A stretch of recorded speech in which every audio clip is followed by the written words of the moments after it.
your main character, she has played death games 28 times. And you're like, wow, that's insane.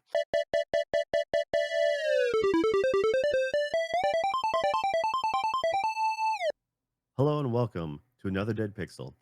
We're a podcast about video games, anime, entertainment, life, a little bit of everything in between. I'm your host, as always, Joe, and with me, uh, our local gambling representative, Nick. How you doing, Nick? Doing well. Yeah. I I am I'm not officially with anybody that gambles. I don't think I could even joke about this one because gambling is pseudo illegal, pseudo legal in I mean, you are Texas. Magic the Gathering fan, and that's a loot box if I ever heard one. I mean, So pretty much. I think they do have to give. I think they do have to give like odds now on either back when I was buying my Magic cards 3 or 4 years ago. I think I started to see them give like odds on what you're likely to get for your packs and your card pulls and stuff like that. Which I mean, that's the way it should have always been, especially once there became a market for it, which was pretty much immediately. But all right, so yeah. what's the over under that we're gonna finish this episode without one of us walking away? There you go. I don't think either of us have ever walked away from an episode. I mean, No. we're too committed to the podcast. So Yeah, that's not a great bet. we But kind of broke that way. Yeah, I know, right? I think the over under is probably best at like an hour and a half. It's like maybe like an hour and 44 minutes or something like that. Because I think the average is probably somewhere between an hour and a half and 2 hours, with of course some of the early episodes being outliers. But that's probably where I would set the over under is probably like an hour and 43 minutes. Yeah, those earlier episodes though, they were long, but also we were bi-weekly, so Yeah. uh Man, some of those early episodes were 3 hours. I think the first one was like 3 hours. And I know we did not have 3 hours worth of stuff to talk about, but we did it anyway. we did it quite often actually. Yeah, so all right then.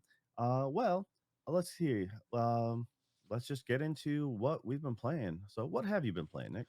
So I've been playing a little game called Look Outside. This is a game that came out. I think it was on. I think it was in early access for a little while. I think it was March 2025 that it was out. It's in some way, shape, or form. I'd kind of heard about it, but I don't really like to play early access games, so I think I probably just ignored it. And then by the end of the year, I believe it was out in its full form. Um, and I'd been hearing about it a ton and just didn't get a chance to get to it. I actually pretty seriously considered it instead of like one of the other games that I ended up playing, and I probably should have played it instead of whatever I ended up playing at the end of the year because it would have made it onto my list. I think it would have made it onto my game of the year list, probably almost certainly in the top 10, and maybe even in the top 5 to 7 somewhere in there. But this game um, is published by Frankie Smile Show and Devolver Digital. And interestingly enough, oh yes, okay. So the initial release date, I guess the full release date was October 24 of 2024. Okay, so that must have been the very first. That Um, might have been the early access because I know on the wiki page it says release was the March 21st, 2025 for Windows. that So must be it. Yeah. Okay. So it must have been a March a full release, but it's on like a version like 2 now, which is odd. I don't really know what that really means exactly. But interestingly enough, it was made in RPG Maker, which when you play the game, you can go and you know that you go, okay, that kind of makes sense. But it's actually pretty amazing what RPG Maker is able to do in this case, because it's not a really it's not like again it's going to wow you, per se as far as like visuals and stuff, but just the way that it all fits together is pretty good. So this is a kind of like an isometric pixel RPG. It is a survival horror RPG, genre. The combat is turn based, and the story of it basically is that you play a character that wakes up, and you can pick. I think you can you can pick whatever name that you want, and I don't remember if the name Sam was already in there or if I picked that name, but that's the name that I ran with my character. So anyway, you play a person, and uh Sam is the default name. okay, So okay, that's what I thought, because I was pretty sure that I didn't just choose it on my own. Um, but yeah, so you wake up, and something about you have this urge to look outside, but then you know you shouldn't, and then you kind of wander around, and you just kind of figure out that like weird stuff is going on, and I don't want to get too spoilery right away, um, but but but basically, sort of the weirdness increases, and then you learn that you should not look outside, and that when people look outside, bad things happen. They mutate or change in certain ways, and then you have to go through so you wake up. So where you wake up is in your apartment, and you live in an apartment building, and you have to explore the apartment building and figure out like what's going on, what's wrong. You don't have any weapons because you're just a dude, right? So you have to get weapons. You have to like find companions, and kind of build a party, and then um, go around and just kind of figure out what's going on and what the next steps essentially are. Uh, and yeah, that's pretty much the long and short of it. I think my run, so my playtime was over. I think was about 24 hours. My save says I think is about like 18 and change because of all the times that I died. Like whenever you die, you just go back to your previous save. So I would lose time whenever I died, which wasn't too terribly often. Um, but I was playing maybe, I don't know, if I felt like I was playing fairly safe, and I almost ran out of time. So the game has like a 15-day time limit, and I don't know what happens when you run out of time completely, but there is a like 15 in-game day time limit for you to do the things you need to do in order to kind of solve the game more or less. And so I was able to do that, and um, the first couple times that I tried to do it, or I got close and thought I was correct with the ending puzzle, if you will, I was wrong, and so I got a couple bad endings, and then I finally managed to get like the. I'm not gonna say it was necessarily like a. It wasn't like 100% good ending. It was like a. It was good for Sam ending, but it was not necessarily good for like everybody else. But it was like good enough, and I saw credits, so I was like, okay, I'm good. And by that time, I was pretty well ready for the game to be over. I was kind of trying to hurry up and finish it prior to the podcast. Not really this week, but like last week. I was just kind of getting tired of the game, you know? And so I was like, all right, I want to go ahead and get through this.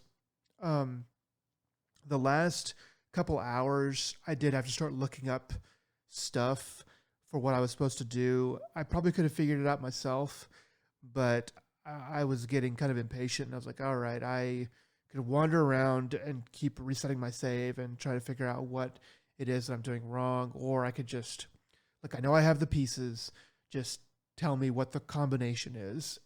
And that helped kind of speed things along. So if you don't do that, you know, your play might be a little bit faster, or maybe a little bit longer, or whatever than mine is, depending on how good you are at puzzle games. But yeah, so that's kind of you probably almost didn't make it in time, but you would have totally have done it without looking it up. One or the other, man. No, I'm just giving you no. grief. Well, it is both, because it's like, well, if you just keep resetting your save, then you know you don't run out of time, because it's like, you know, in game time. But yeah, that's probably all I can say without spoilers. So we can get into that in a minute. But I guess besides that, I'll just say that my overall kind of rating for this game is probably about an 8. It's definitely better uh, than Death Stranding 2 on the beach.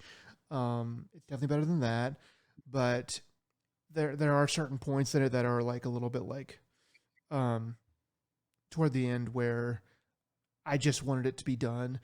Um, but that's probably more of a me thing. It is like it's a really good game. Like it's a really good, well put together, well balanced game. There's a lot of different. I guess the main thing I should say that I haven't said already is that this game is a little bit like I never played Undertale, but from what I hear and what I know about Undertale, where there are so many different things that you can do in the game that affects outcomes and like you can have like a you could have like in Undertale you can have like a pacifist run and you can like kill this person, you can kill that person. Well, I don't know if you can have a pacifist run in this game, but I think every single person and character that you meet that doesn't already try to kill you, you can attack them. And I never did that, but I'm sure that there's plenty of runs online showing people who have done that. So there's a lot of like different things that you can give. Like you can get characters that would be against you, you can get them on your side and vice versa. So there's a particular YouTuber that I really like, and he played this game a lot this year on his non like non mainline YouTube channel, like on his like streamer channel. Essentially, he's played this game, and I was watching like a recap of one of the of streams that he did, and he was like I'm probably gonna do a big time video on this game, and I was like, yes, like that makes perfect sense. Like I actually saw that prior to playing this game, but like now that I've played it, I'm like, okay, yeah, that makes perfect sense because it's it's very weird and it's very like sort of everything's kind of out of the blue. It is horror, so but it's not like as hardcore horror as other games that you might play. There are definitely some jump scares. It's more horror early on, and then as you kind of there's like a point that you kind of break through. Um, I would say about halfway, or maybe a little less than halfway through the game, where I'll just say you get to the lobby. After you kind of get to the lobby, I mean, I'm sure there's other points that I just didn't see, but after you get down to the lobby, the number of horror aspects of the game kind of drops down quite a bit, and it becomes more of a like, okay, I know what this is. I sort of know what's going on, and there's like spooky like jump scares, and there's kind of like little things here and there, but mostly it's now gone into kind of action adventure and just kind of getting the puzzles done and stuff like that. Yeah, I first discovered this on it was just a list of like I'm pretty sure it was a list of RPG Maker games that people Yeah. were talking about, and famously on that, you got like To the Moon, which is a very different kind of game, and then just mostly story. Then Omori, which is been remade on I believe everything under the sun for the most part for recent stuff, and then there's that Lisa, uh, Yeah. the painful, and I know a lot of people like that one too, but just like this, it's like the aesthetic behind it. I'm like, it was just like, I just something about it. I'm like, I just can't get behind it. Just like I don't get behind Hollow Knight. Knowing Hollow Knight is widely revered, but at the same time, I'm like, I mean, there, you know, at the same time, I do enjoy the kind of the twist. Like I've seen enough about it, and some slight spoilers that were because of just the videos watching, and I'm like, yeah, this does seem kind of neat. If I can just get beyond the ugly aesthetic, which is meant to be ugly, and it's yeah. purposely supposed to be grotesque. I'm like, they nailed what they're aiming for, um, and there's a lot to it, and like I said, it does seem to be widely held up to a high standard, widely revered. I'm like, okay, that's cool. Uh, I might give it a shot, especially since you talked about it. Chances are you're going to talk about it at least by the by the time Game of the Year rolls around as your best old game.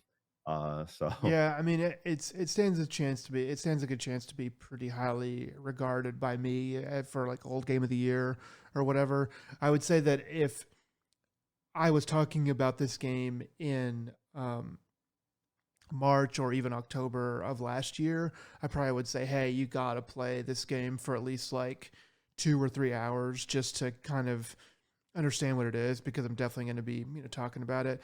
But because it is a game from last year, you know, and it's not quite maybe your aesthetic, I think you should play it. I think you should play it like for at least a few hours, but it's also kind of like you might do just as well if it's not your cup of tea to watch a speed run of it or to watch like a good YouTuber kind of experience it for the first time, um, because that's probably gonna cut through a lot of the bowl, and you can do it like while you wash dishes or something too. But yeah, well, see, when it comes to this, yeah, I think you're right about the Undertale thing, but it's Earthbound as well, oh because yeah, Undertale gets their inspiration from Earthbound, and it's because you say it's isometric. I'm like, it's a Super Nintendo RPG because that is yes, yeah, exactly like that is exactly it. If you played pretty much any old Final Fantasy game, Dragon Quest, Dragon Warrior, whatever, it's that top down perspective. You got a little sprite going around,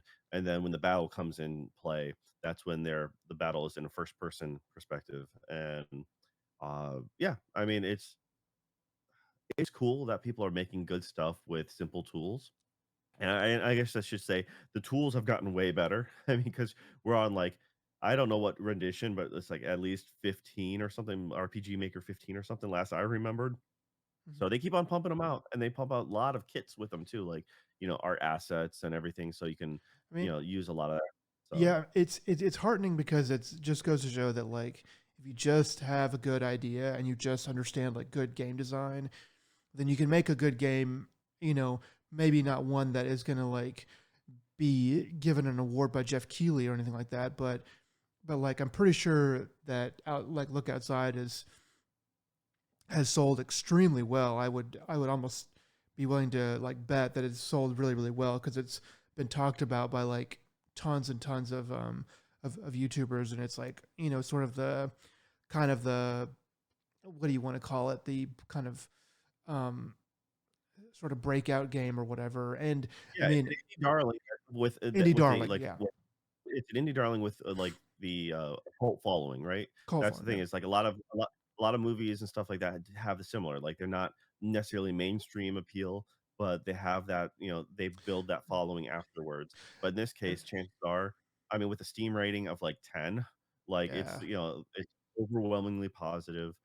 You can't you can't dismiss that. yeah, It's doing something right. And yeah, that you're right. It's like the fact that someone, if you have a great vision, there and you can have certain tools that can because this way you don't have to code from scratch. Because good yeah. God, you know. Yeah, So, that's asking a lot, but um, I did get this game on Steam sale. I think it was the winter sale or whatever. So like normally it's $10 American, um, but I know I got it on Steam sale for like 7 or 6 or something like that. It was even just like a 20% discount is it's already a cheap game, so it gets real cheap real fast. And I'm sure by the next it'll be a little while probably before the next Steam sale, but by the next Steam sale, what this spring or summer, um, it'll be deeply discounted. And for $5, I mean, it's definitely worth that. It's definitely worth that. So yeah, but interesting game. Um, I think that there's going to be a lot of there's already a lot of YouTubers making stuff out of it. There's going to be a lot of mileage that's going to be gotten out of this game, I think. yeah, I mean, all right. Well, that's great to hear. And once again, it's the RPG maker space is slowly getting better and better. So chances are I will get around to playing it, even though it's not usually my cup of tea. But at the same time, if it's you can't ignore something that people are saying that's it's that good, Yeah, So I you're think you're that not the only one saying it. So I think you would enjoy the puzzle aspects of the game. I don't feel like there's like just too many puzzles, but they puzzles like the amount of puzzles like intensifies as you get further along, and I'm not particularly good at them, but I feel like I feel like you would be pretty good at them, and I feel like though kind of the reason why I got a little bit impatient with the game is because I had to take one extended break and then another kind of small break because of the holidays and having to leave my main station. Um, so I didn't really get a chance to. So like I had a long period where I kind of just forgot what was going on with the game, which wasn't really that big of a problem until I needed to like really lock in on the puzzles, and there was stuff from the beginning of the game that I really should have remembered and would have remembered if I had been able to play it kind of straight through, but it just got a little bit tougher. But yeah, anyway, overall, great game. All right, cool. And yet another reason for you to get a Steam Deck. So, all right. The reasons are piling up. The reasons are piling up. Yeah. Okay. Let's get down to what we've been watching. All right. So it's been a while since we talked about some anime. I didn't really do a recap of last season, some of the prime stuff, but I am going to start off with some stuff that we've both watched, and a few of them I really recommend. It's only been episode like some of them have only had like one or two Two. episodes out at this Yeah. point. So usually I like to wait till episode three. Um, but at least a couple on this list are that I'm about to read off. Like I am one I am fully on board. The other one I'm super hopeful. Like they really have to try hard to screw up. The third, which I'm about to mention, is uh, Shiboyugi playing death games to put food on the table. I instantly wanted to hate this because it's a death game thing, and I just hate the death game premise. There's for me, it's like isekai storylines. It's like you hear it and you're like, okay, I already know what to expect. Just get to the twist because if there's no twist, then you're just going to bore me. Unfortunately, they don't really get to the twist too much. The one thing right out the gate is your main character. She has played death games 28 times, and you're like, wow, that's insane. So you color me intrigued. Uh, so all right, you told me that because I watched this, just off the internet. You were saying it's off on Netflix, Mm. and what is supposed to be the opening cinematic for like opening tamer, opening theme is just the camera looking up at the sky because this sequence bored the bejesus out of me, and I just wanted to I already wanted to bail because I didn't really wanna watch it, but it was dubbed, and I'm like, "Okay, this is a great second your screen, I your don't have to take laziness won down to out. focus." Yeah, it's just like, I'll just let it go, but then it's just like they're just like, "We're just gonna stare at the sky for a while." I'm like, "Okay, let's let's see where it goes from here." Like, we're gonna transition to moving slowly at a weird frame rate to the ground, and then we're on a highway, we're looking at one end, slowly watching a car go by. And then we're pan to the left and slowly watch. I'm like, what is going on here? I'm like, I'm expecting them to get visceral soon or something like someone get hit by a car or something. I'm like, not really. And it probably only took 30 seconds to a minute, but it felt way longer. Mm. And it's I'm like, are you trying to be art house boring? Because there's like it's divisive, but was it Tarantino's Hateful Eight? You either love or hate the opening. You know, if you're a Western fan or if you like certain films like that, a lot of people are on board. But modern audiences generally don't like it because it's like a 5 minute sequence of just a carriage slowly pulling up, from the distance. And I love it, but I also understand why people hate it. And they're not wrong for hating it. So This is not that but in this bad, case, but okay, yeah. yeah, But in terms of anime, it's this pretty was close. and I'm like, this is boring as hell. And I was like, all right, I'm just gonna stick around for a little bit longer. And then what happens is the main character decides to, it shows her waking up. She does her thing. I'm like, all right, this is I would like to say that kind of a sorry. Mhm. I'd like to say that like when you watch it on Netflix, as you start the show and it starts that weird sequence that you're just talking about, it says, would you like to skip intro? Like skip intro. So when you watch it on Netflix, you're like, okay, this is the intro. And so I remember being like weirded out and kind of bored, but because I knew that it was the intro and that it was going to end within like a minute or whatever, that I could just kind of deal with it and I could skip it like the next time. So it put me in a different mind space. So it's But the thing is, unlike a normal anime intro, you usually have a theme song or right. some singing to go along with it. I do not believe that this will be the same intro every time. I No, don't know if it I'm curious what by episode 2, what will happen and ho if that will be the same thing and if it'll let you skip it, because that's mind-boggling if that is what the intro they're gonna go with every time. but And then yeah. they cut away to the girl waking up in bed, and it's just very slow, and I'm like, "Okay, they're going for a certain methodical theme." And like I said, are they trying to be artsy with this? And I'm like, if they are, they're failing. Then they show her walk in and introduce her to the cast, the other cast and crew who have no faces. And I'm like, okay, is this supposed to be like her internal vision? Like these people don't exist. They're not important enough for me to register as people, or it's like, this is kind of a game where everyone's like a marionette, kind of Hmm. deal. Uh, and then they zoom in, then they actually show the people up close, and now lo and behold, they have faces and they have, features, and then every now and then they just cut away and they won't have them anymore. And I'm like, "Oh, you just lazy." Okay, you just wanted to save time and not animate faces and Call guy it have art. the yeah, exactly, like, this is our, our twist or whatever. I'm like, "Alright, fine, whatever." Um, but then they start moving at a faster speed. Just alright, I should preface this with, it's like a 40-minute episode or something Yeah, like like I that. think It 44 with Yeah, so it's a longer episode, so it's not your standard one, so it's like 2 episodes together. I'm like, "Alright," but they start going through the explanations of this world and why people are playing this game, and apparently it's just people playing it choosing to go to this death game, um, quote, unquote, "choosing." Some people are forced because of, financial situations, but it is an opt-in situation, not like isekai or like, just woke up and boom. So they know kind of what they've gotten into.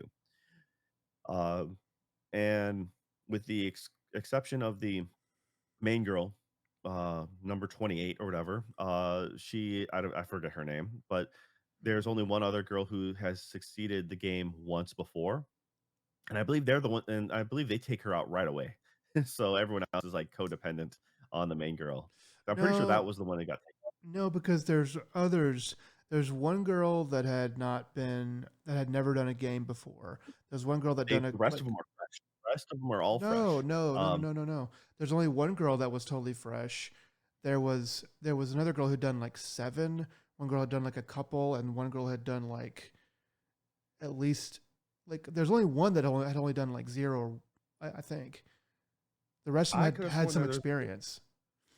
I was only one. I'm pretty sure there was only one girl that did two, and then she's the one who she's the first one to get axed, and everyone else is like, we're just gonna follow the I could be senior, wrong. I the could be senpai. wrong, but I'm pretty sure that because I was like, somebody's probably like, it's neither here nor there. But at the time, I was like, someone is probably lying, and because because like there's not a real benefit like to say that how many you've actually done. Like, well, like there's someone who's probably done like 134, and then I figured out that like the best strategy is to say you've only done like three, you know. So and it doesn't matter, Well, that but that's the thing is, I was assuming the same thing. I figured because everyone, uh, for one reason or another, seemed to be in financial deficit, whether it's for the family or for them, and they're trying to get themselves on their feet. yeah. And I'm like, all right, that's But the pretty girl much who any. has done a couple, she does eat shit first. Yeah, and it's just like, and that's why I was like, okay, then everyone else is, very much um little ducklings following the main girl. And I'm like, all right, this is, but it's moving at a clip. I'm like, all right, I'm kind of curious. Like they're not milking it, they're not uh playing, they're not spending all the time playing the usual mind games or trying to get to know each other and try to play all these weird friendships and like betrayals. I'm like, all right, they kind of like literally gloss away. They pan away, come back, and you're like, oh, okay, we've missed a couple beats. That's fine, and They then they it's like they abbreviate it where they show you the highlights of things, and it's not too abbreviated because they let the tension kind of build. Like, here's where they are now. But did you get the 1/23 or 4/23 or whatever? Was that like hours that were ticking by? Yeah, that was weird because all right, so legitimately, all right, I forgot when that started, I'm like, "Oh, dang, is this like are they just starting off with when they showed the 1, I'm like, "Is this episode 1 out of X 23. amount?" I'm like, "This is gonna take forever." I'm like, "No way, dude." And then, like, it started ticking by, I'm like, so, um, I don't know if it was hours, I feel like that might have been it, but they said that they can't tell time while they're in there, but that would make sense that if it was hours, but there wasn't a clear cutaway, like definitive anything, because I think it does eventually roll to the time in real, like when they get out of the game, Mm-hmm. and so I was like, all right, that does make sense if that was the case. But once again, it was just like they And didn't really explain it well. and I didn't know if that was how many hours were passing, like some sort of omniscient narrator saying this whole thing that you're about to see took 23 hours and we're showing you where you are in it, or if it was they only have 23 hours in order to complete this before like they all die, because it So did I come don't up think to it's like it did come down to yeah. the wire. So yeah, I'm not 100% sure because it's all abridged, and so by the time you make it to the end of the episode, they're like, "We've gone too far." They've made decisions, and the they can't backtrack because things are on fire, and you have no idea why it's on fire, but it's literally on fire. So you're like, so it's which I kind of don't mind. So the unique parts of this is because it's supposed to be an online game, and people are watching that they kind of self censor, and the gore is them getting instead of blood, it's like stuffing. It's like plushy, innards stuffing that comes out. Uh, but in theory, they still feel pain. Uh, it's from what we've gathered, because at one point, uh, they're shackled to the wall, and she tries to flip a switch, and then she feels pain in her wrist, and she says like, if you flip the switch without unlocking it, you're going to cut off your hand. Um, which was weird because one of the final survivors of that is missing a hand. Mm-hmm. So, which has led to believe that did she flip the switch, cut off her hand, but then still use the key to unlock the shackle to stop her impending doom? I don't know, it didn't really make a lot of sense there. Yeah, there's Um, some things that I missed there, but they do say that like because of whatever technology system or whatever that is used, that they can cut off limbs, and then in the real world when they finish the game, if they survive, then they will have them back. And we do see the main character at spoilers, she survives at the end, and she has all of her limbs, whereas in the game at the end she definitely did not have all of her limbs because of reasons. yeah. So, I mean, it was interesting enough. I don't know if I really want them to be all, 40-minute episodes. I don't think they will be. Uh And, like the key takeaway is her goal for unknown reasons is she needs to make it to 100 games, 1. Um, no idea why. Um, they haven't suggested like, "Oh, if you do it, you get a magical wish or something." So, who knows? Uh, it's kind of yeah, this is most definitely gonna be a 3 episode, uh cut for me. If it doesn't get interesting enough, by then I'm easily gonna cut this. But at the same time, there's just enough uniqueness to this up, that I'm like, all right, I kind of am curious. Um, Okay. but if you're gonna go through a new game every time, reintroducing a new set of people, and have to like they are gonna have Eh, to do something to spice it up. Oh, so and that's why I said because they completed the whole game in the span of this first experience, I'm like, "You have my attention because you're not milking it out." But like And I appreciate that.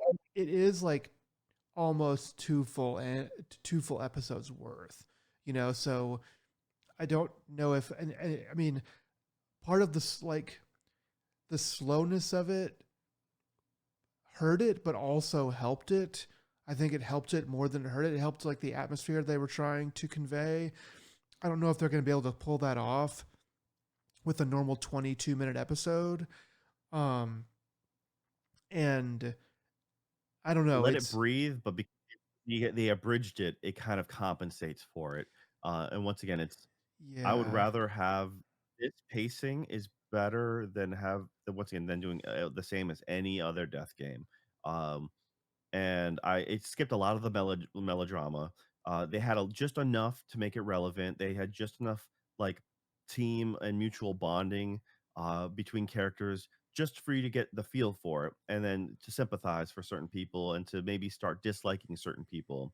And you're like, all right, that's great. That's all I need because once again, uh, I don't. I guess when it comes to the a full season of Death Game, um, I don't really care about the characters because usually the main characters are assholes and they kind of deserve what's coming to them. And I actually don't root for the main characters. Um, Okay. and it's like and a lot of the side characters, I'm like, yeah, I guess I'd be more cutthroat, but that's because it's the premise of the show. But granted, it's you treat it like a game because that's what they're playing. They're playing a death game, Mm. and I don't know. It just doesn't appeal to me. Because there's the few that I've seen early on I really liked, and everything else just feels like a cheap knockoff. Um, in because everything just kind of is formulaic. So that's what I'm saying. Is this a lives or dies by the gimmick? And whatever their gimmick is, they need to really hit it out of the park. Um, but at least they did enough different to warrant a continuation of me watching the rest of this. All right. Now, next one coming up. Did not realize this was getting animated. Um, I usually don't look into the next season's anime Hmm. because I don't want to know. I like to be surprised. Okay. So this one is a classic in the shoujo space, and this is Hana. I don't know if they actually. Maybe I just stepped away from due to the holiday season too long. But when I saw it, 2 episodes had dropped, and I'm like, score! I was super stoked. Um, this is a classic in the what do you call it? The cross-dressing genre, like kind of like the Oran High School Academy shoujo style.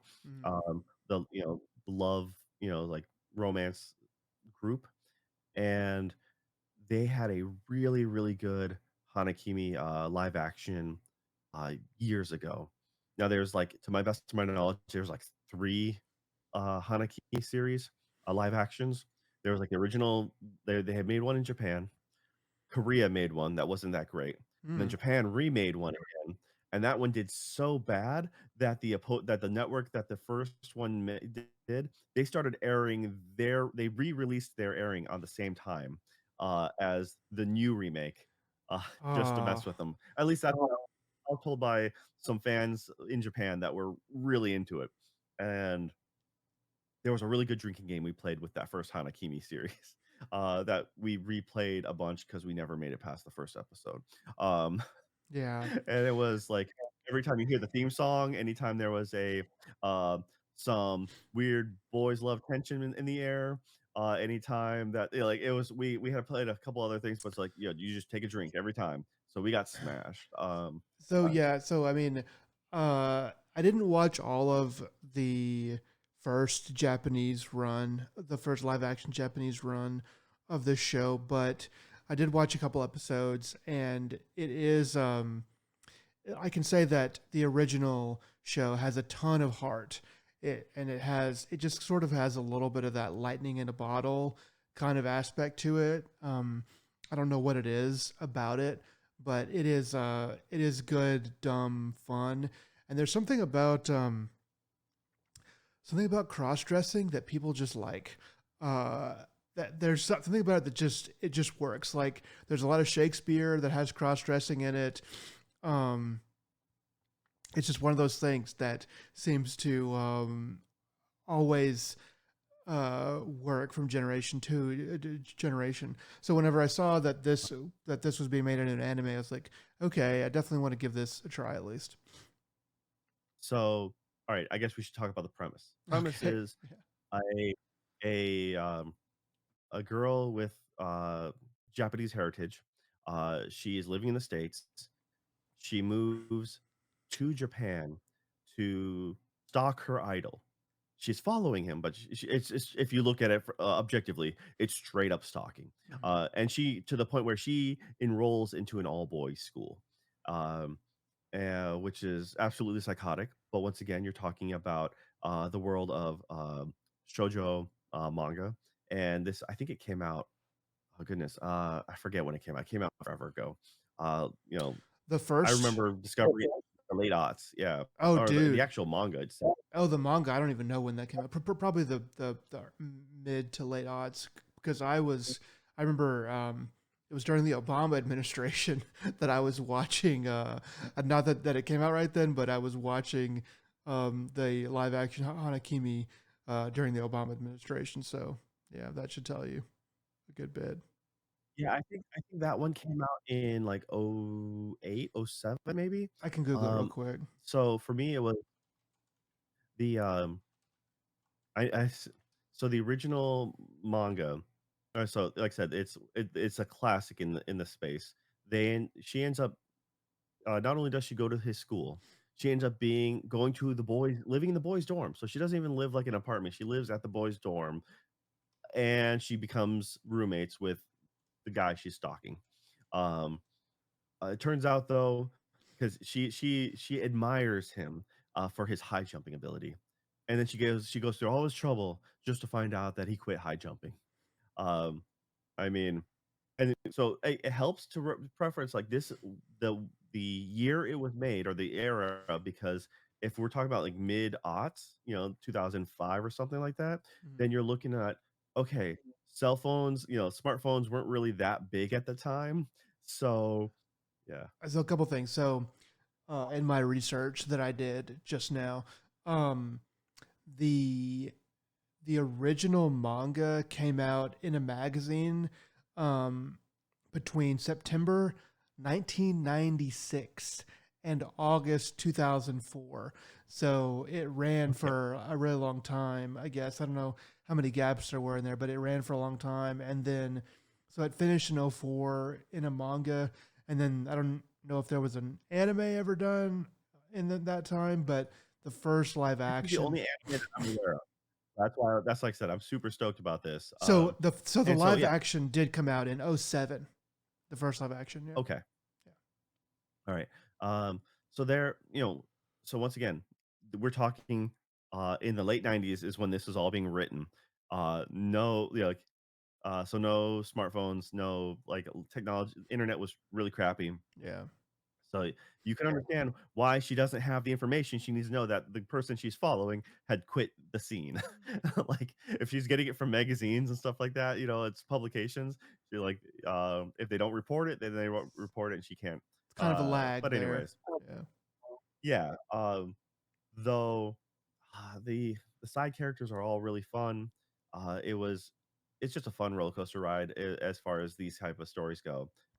They're truly a classic. Like I said, I'm totally down for watching the rest of this. The quality seems really good, and yeah, that's just like it's one of those things that I kind of like I read the manga. I collected the manga when it first when it like I think in the mid aughts, and so it's like uh it's one of the few shoujo manga that I generally liked enough, and it was. I felt bad for one of the other side characters who ends up falling for her, thinking it's a guy, and him going through this roller coaster of emotional like turmoil. Mhm. Um, but how that person ends up like accepting and be like, "Fine, this is it. I'm doing my best to court this person now," and it's just really funny. Uh, it's a great story. So once again, I highly recommend it.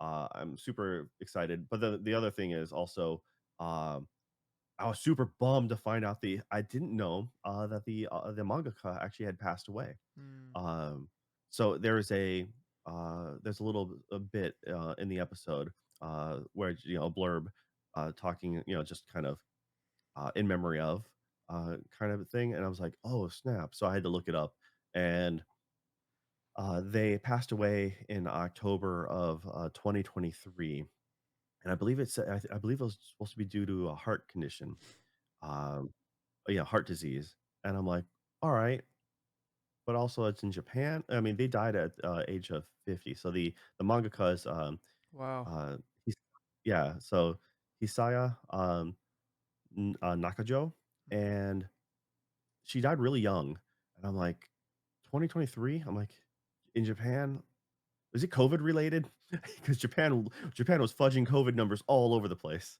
So like Mm. part of me is skeptical because they're like, yeah, we have no COVID problems at all. And people inside Japan are like, no, we have COVID problems all over the place. It's Fukushima all over again. They're like, the radiation level is not that bad. And they're like, it's pretty bad. And they keep on moving that bar. So uh but once again, it's just like it was just like, man, that's depressing as hell knowing that person passed like they passed away. I'm like, damn it. So yeah, for Yeah. sure. Condolences like is late, but I was like, dude, Yeah, they're they probably made something really good. in their 20s whenever they were first writing it, I imagine. Yeah. So once again, this is can't recommend this enough. If you like shoujo manga, if you like a comedy and like a romantic comedy type story. Uh, though it is dated, as we just stated. So like some of the things like you're like that doesn't make sense. Well, just realize it's not taking place in 2020 Yeah, 5 or whatever. yeah, I don't think that Like they it's go more out of their way to say when it's taking place. I think they just kind of like let it be. But yeah, they're I don't remember seeing phones, but, it's also not too surprising that you see a flip phone in Japan, but back then but that's the only thing is, like, you expect, that's what dates a few things. It's like whether or not they're using flip phones or smartphones, and new anime is very good about making smartphones, yeah. accessible. But alright, Hana, totally watch it. Alright, next, and the last thing I'm gonna mention for anime is, uh Sentenced to be a Hero. Now, this one I had no clue about. Didn't know anything about this one. Went ahead and clicked on it. It's an hour long. I'm like, geez, what? Oh, like, and it fills that hour very well. It's like it doesn't It's really. There's not pretty really a much a lot of movie. downtime. It's pretty much a movie. Like you could probably have like 20 or 30 more minutes if you really want to just kind of condense all of this into a full-fledged movie with a little bit more like build up or this or that and a little bit more of a of like an end, like a harder cut off ending, because this one like ends where the series can continue, but it is very much a big time story, especially for like a you know animated series. Yeah, and so that's they. This one is a set in a world where essentially criminals can be sentenced to be more like immortal, um, and to Then be a they mortal hero, and then you die, and then you get resurrected just to like be a slave to the whims of the church, essentially. Uh, the the animation style in this one, like the very opening scene, is pretty striking because you're getting a first person perspective of some kid running through the woods, and the way having seen a lot of bad anime recently, where the frame rate is next to none, or it's just, essentially the PowerPoint slides mm, going from one to another. Like to see fluid animation, fluid combat, just simple, running, dodging, and a bunch of just action is awesome. Um, Most definitely feels like they pull out all the stops. Now, the question is, will this continue? Like, will they keep up with this quality? Because if they do, great. If not, well, then darn, you really shot yourselves in the foot. So well, yeah. So whenever I was like poking around for different like anime to watch, um, I wanted to skip ahead and just figure out like what the top anime of the season so far were. Um, and at least to watch those first so I could make sure to get those, in quickly. And this one was at the top of like most people's list. And so I was like, okay, I guess I got to give this a try. Open it up. Oh, it's an hour. Okay. And then, but pretty quickly, I'm like, okay, I can see why people are liking this because the animation is like a cut above. It's them. You can just tell that they're trying hard. And they're just kind of giving it their all. There's a lot of explosions. There's a lot of action. There's a lot of movement. But I have a feeling that this is sort of just to get your attention and to get you involved in the show and to get you kind of to where you feel like you owe the show at least like another couple watches. So it probably won't stay this good, but yeah, it is. It's not quite movie quality, but it No, makes you at the same say time, it, it makes you say it's not quite movie quality. It's definitely better than um I think pretty much anything else that I've seen this season. I'm trying to think. There's one that I started to watch. I think Fate Strange is is is not as good, but it's a kind of similar in sort of the aesthetic they're going for. So yeah, it's definitely very good quality. yeah, when it comes to all right, so essentially the story, the gist of the story is a you see a kid hauling a box, which is obviously a coffin, as weird monsters start taking out these knights, um, appear to be like the holy knights, and then the these monsters look like they have fungus growing from them, so you're not really sure what's going on. Seems to be a frog with parasite or something. Uh, Main character comes in, rescues this kid dragging in the coffin, and he's your main protagonist. They just quickly discover the being what's inside the coffin is what they call a goddess, which is essentially just uh, it's a lowly weapon, as, as in a young girl weapon, not a low class. And Mm-hmm. this reminded me of Black Bullet, a different anime that had a lot of fun action, but also main people with sidekicked with little girl anime protag, and they really amped that part up because essentially this weapon, this goddess, has a huge ego of, hey, I'm a strong weapon. I'm here to destroy the enemy.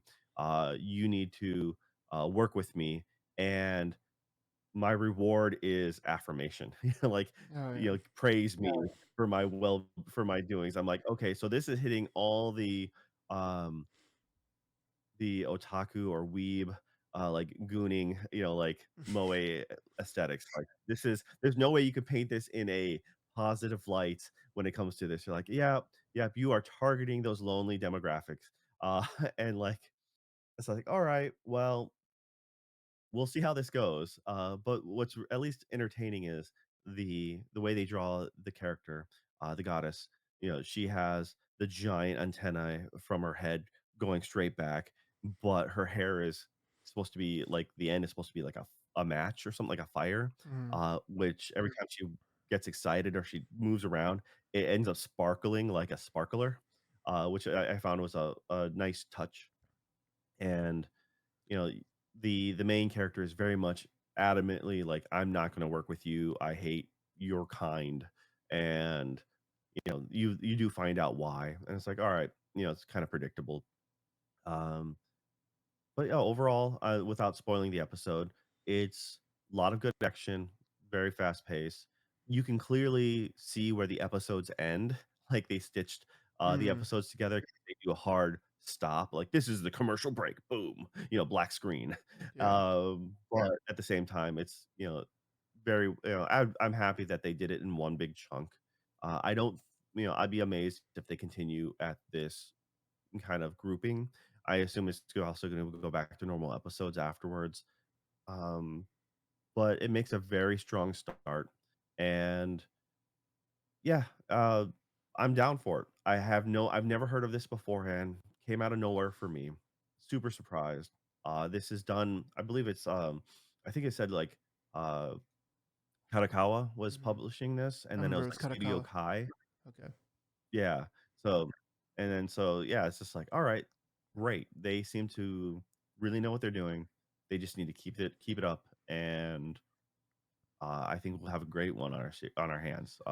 Yeah. But once again, if they drop the ball and they really like dump the animation or something, they just stop working, then we're gonna be pissed. I mean, it seems like they believe in it, to be sure, but it's so that's sort of that's kind of interesting that they chose this anime to kind of give this treatment to. But then again, it's like if you don't give this treatment to this anime, then it probably just sort of gets um, forgotten or just sort of like C tier, like, well, that one also happened, this season. And it's like, well, it wasn't bad, it wasn't good or whatever. But because there's not really, I mean, it is sort of like you have a good guy who has a kind of special power and he's fighting like the demon hordes. So all of that you've heard before, but if you can give it like, I mean, and maybe it has like good stuff coming along that's going to be surprising, but that's in the future. To get people in the door right now, to even be able to make it to those later good points, you have to give them something that's like super high quality, and so they have done that. um and I think that'll probably go back to one, normal episode at a time.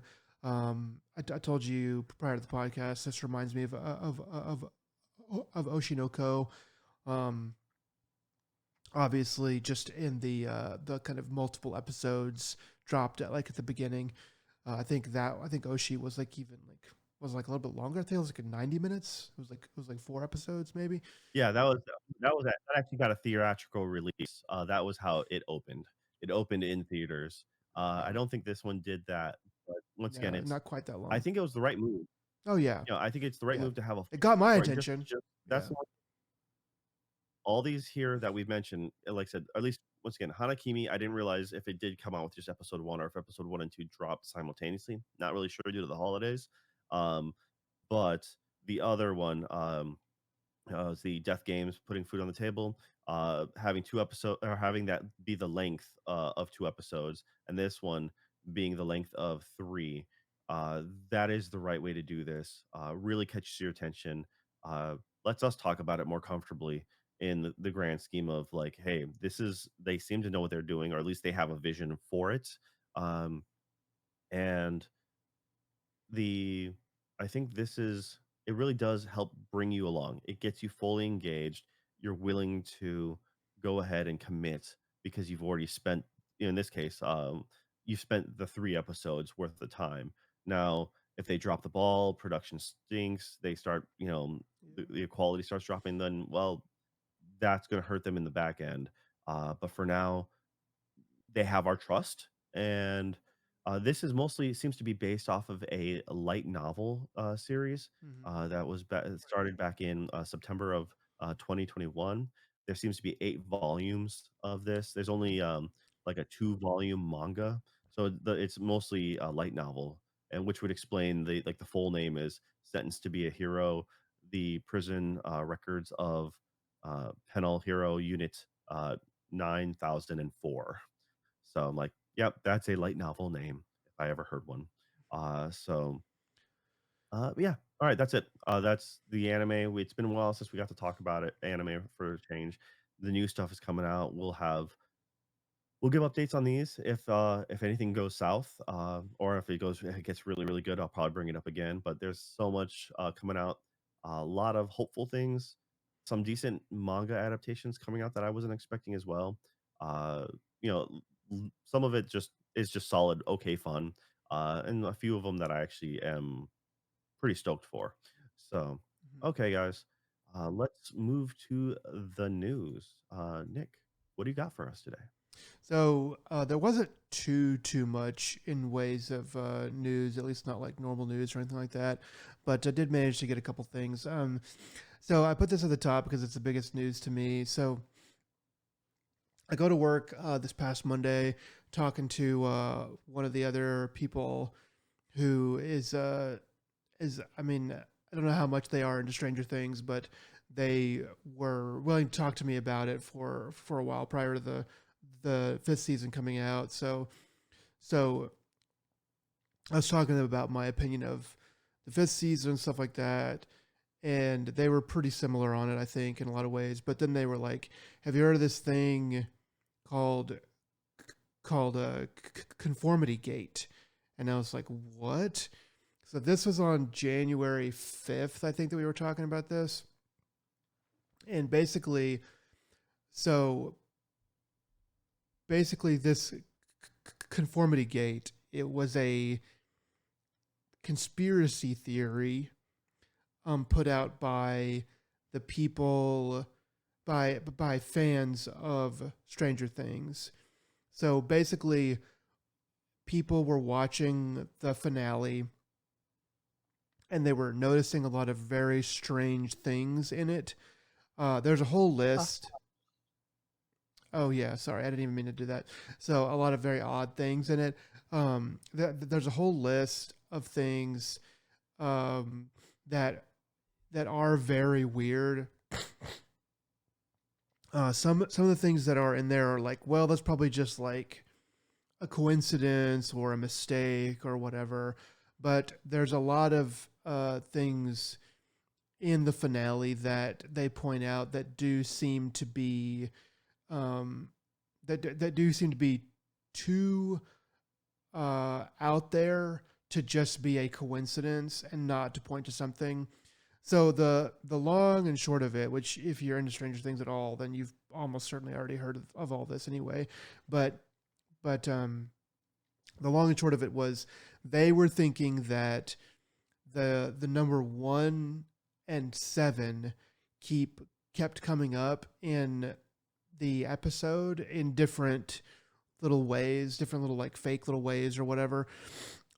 Like there was a clock where it was stopped on one, like it was stopped on like 107, and it just kept So coming. I found that funny because like, wait, can't that just be? I understand if you put with the if you divvy it up like a normal clock, you're like, okay, that's a 1 and a 7. I'm like, but can it also just be October, like October 7? Uh, Yeah, it could be I ten found that seven. Yeah.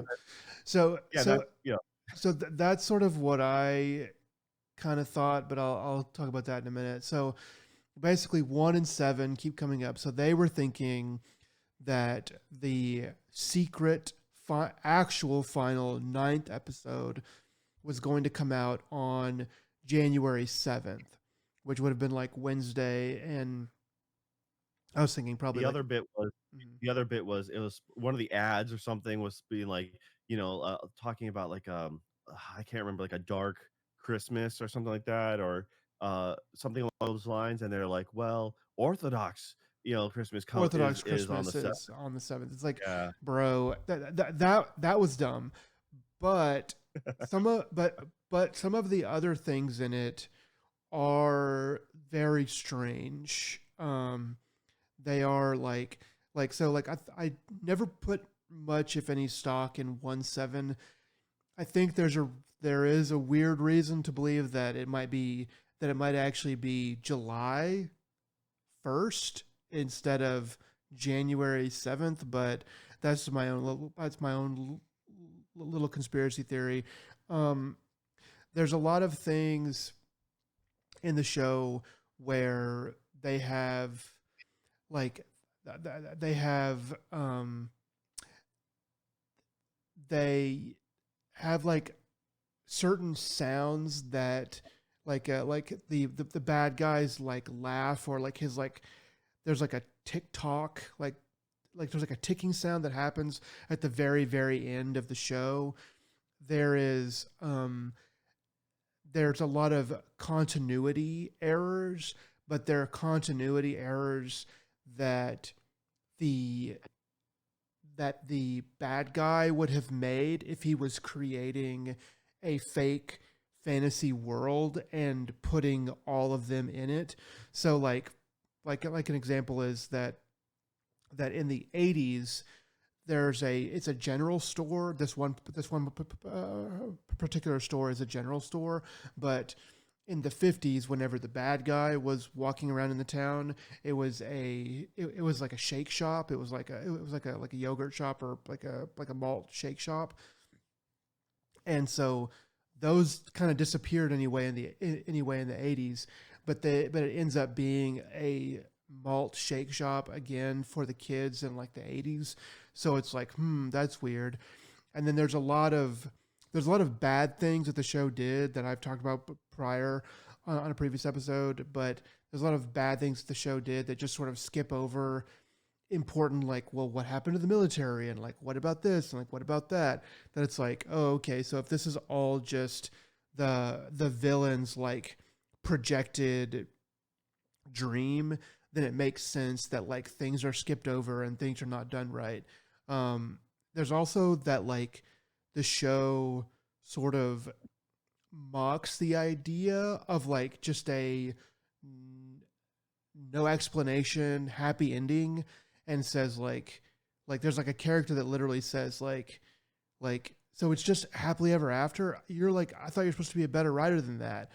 So it's sort of there's that, and then there's a bunch of other little things that when you pile them all up, it's like it is very odd that they are hidden in there, seemingly hidden in there, but that there's no mention of it. And yeah, so like that's like sort of where I give it credence.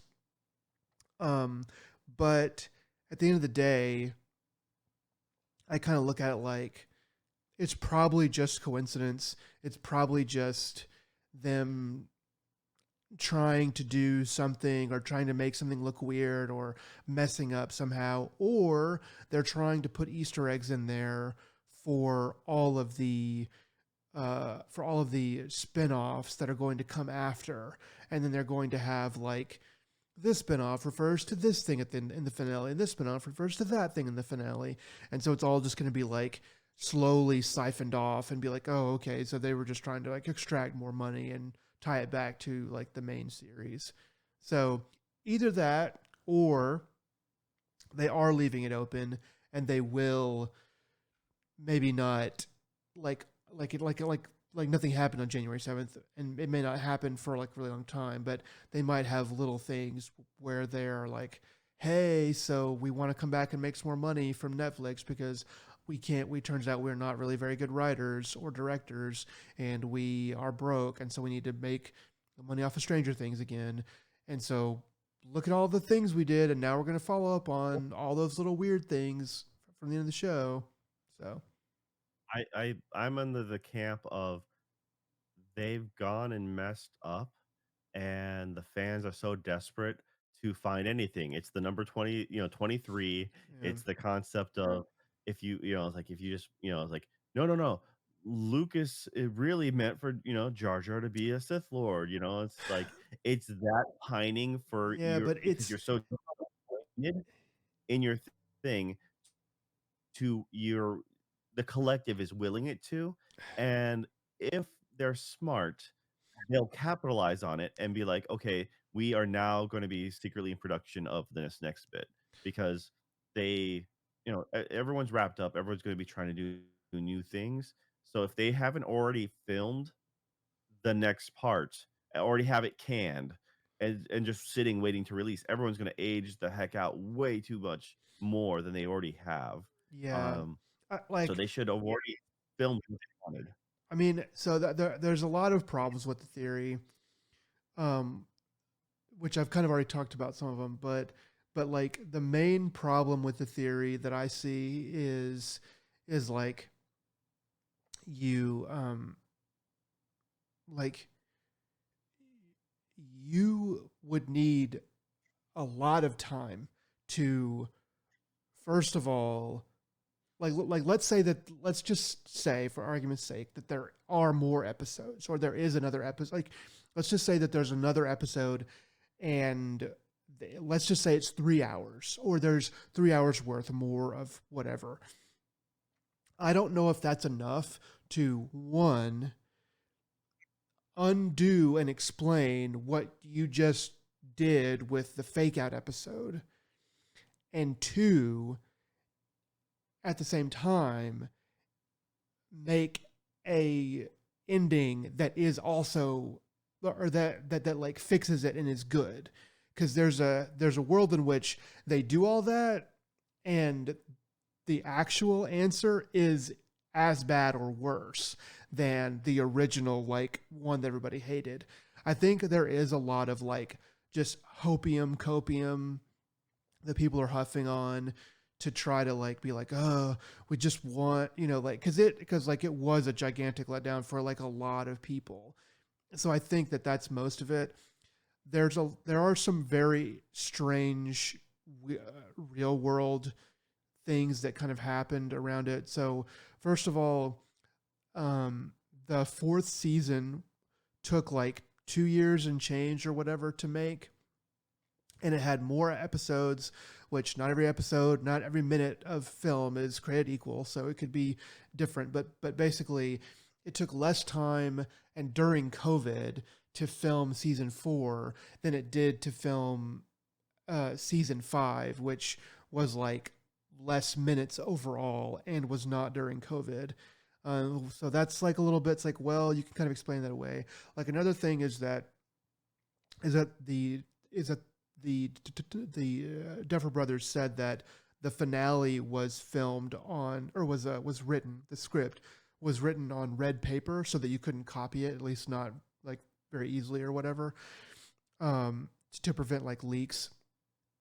But the pictures that we do have of them filming the final, like the final episode or whatever, the finale, um, they're looking at like regular white paper. So it's those are kind of like, well, that could just be mistakes, or that could just be lies, or just like whatever. So I kind of take those things with a grain of salt. But when you look at the weird Easter eggs that are in the show, it's too many to be like, oh, Jar Jar Binks was like supposed to be the bad guy the whole time, or I don't know, other conspiracy theories about shows. There's too many. There's just too many that are just too weird, for me to just completely write it off as complete theory crafting. So I don't know. I think, I mean, I'm The other like, thought, though, is the other thing is it's a complete middle finger to everyone who watched this last episode. If there is a secret episode, it better be, like, groundbreaking and it changing the dynamic of TV, cinema, like, or, altogether, because you literally made people wait and sit through and watch your thing, and literally the last episode then is gonna be like, yeah, yeah, unless if you somehow make it worth your time, like if all of it is just a dream, like people are thinking, or like a headspace, yeah. like, all right, so it was little garbage. It was just literally me wasting my time, effort, See, energy watching this episode. that's You could what just skip that episode and then just go straight to the end, you that's what know? that's what Penguin Zero brought up, because he was shitting on this whole idea like immediately, but that's sort of what he's going to do anyway. But because it's funnier, and he tries to be a comedian. Um, but the point that he made was good, in that the point that you just made, is like, so you just got literally 150 million people to waste 2 hours of their life if there is a ninth episode that completely washes away everything that happened in the eighth episode. And I'm like, yeah, maybe, or maybe there's like pieces of that eighth episode that would be like used. Like there's all kinds of ways that you could write it. I just For me, it's a Haruhi Suzumiya thing, you know? Oh, yeah. The But you should endless be used hate. to it. Yeah, so that's the thing is it's like that's why I'm like, well, it's like, man, did we for anyone who watched it not at one sitting, it's Mm. like you were pining, you're like, you're trying to make a mental note of every little change. Is there something to read into? Is there something? And then in the end, it's like, no, dog, there's Mm. nothing. It's It was just just waste. It was a it, waste of space. it was just a What great way what to it did is save. uh, it did make you, for fans of a character, Mhm. it made you feel empathetic to them to know, yeah, and it really built that love of a said character. Bec but that's it. You suffered like that character suffered in Haruhi. So therefore, you're like nowhere near as bad as them, but you built a weird psychological attachment, which then kind of carries over to the movie. So I'm like, okay, I can. That's the only like bit that I can be like, that was your plan, maybe. That was the only takeaway that you could make it worth that wild. I mean, But once again, so having a fake ending and then make people wait, and having just like the apocalypse, which never seems to happen when people predict it, and people are predicting, they're like, now the rollout's going to be, well, we didn't say what year, we just said it was, gonna the be like clock this. said 0107. Yeah, yeah. So it's one of those things where okay, so like the final and biggest reason why I didn't believe it was going to happen prior to January 7th, and I still don't believe it's going to happen really like ever, is that Netflix is not this cool. Like the amount of so first of all, if they did that, and they did, even if they did totally just waste 2 hours of your life and all of our lives or whatever on a wasted episode that is not going to mean anything when they're going to drop like a secret episode like later or whatever. Like if they did that, that would be the ballsiest, coolest thing. Um, but to get that by the suits is would be a Herculean effort. I mean, for a show like Stranger Things, they might be able to do it. The other thing is that like the suits, if they were to sign off on this, they would have to be convinced by the Duffer Brothers that they could keep it secret. So you've got like a cast that is already too big, and everyone knows that it's already too big. Um, of people that have to be in this. You have to have a crew that have to like. I mean, it's not just like the 9 people on camera. It's like the hundreds of people in makeup, set, running the cameras, running like key grips, special effects, like all this stuff. It's like hundreds of people probably, maybe thousands of people that have to know about this. And it's like you can NDA them all to Kingdom Come. It doesn't really mean that it's going to stay unleaked. It's it's technically possible, but it would be a crazy thing to do, and you would like the longer that you go without releasing it, the more likely it is that it's going to get leaked, at least that it exists or something like that. So January 7th was like the ideal time, to release something like that because it was close enough to the previous one that you could ostensibly hope that people keep their mouths shut for like 7 more days and then something happens or whatever. But at the very least, like Netflix would never go for that. Like Netflix would be like, look, we're spending how much money on ads for people to believe that this is like the the end, um and we're going to fake them out. Are you crazy? Just the non-creative people in the room, the adults in the room are going to be like, we don't know what would happen. Like this could mean tons of money for us to lose. This could mean tons of money for us to gain. It's just too much. But for a while there, it was a funny, weird idea to entertain. Yeah, for sure. I looked at it as the concept that this is going to happen. The only it's like, due to the fans, you need, the fans' fervor. If they want to capitalize on this, they really need to go in and reshoot and make a new final episode. The only other saving grace you have is, say, 2 years out from now, uh, go in, film a movie. You go ahead and make it a full singular movie, not a season, just one movie, 2.5, 3 hours long or whatever, and drop it on, this, January 7th.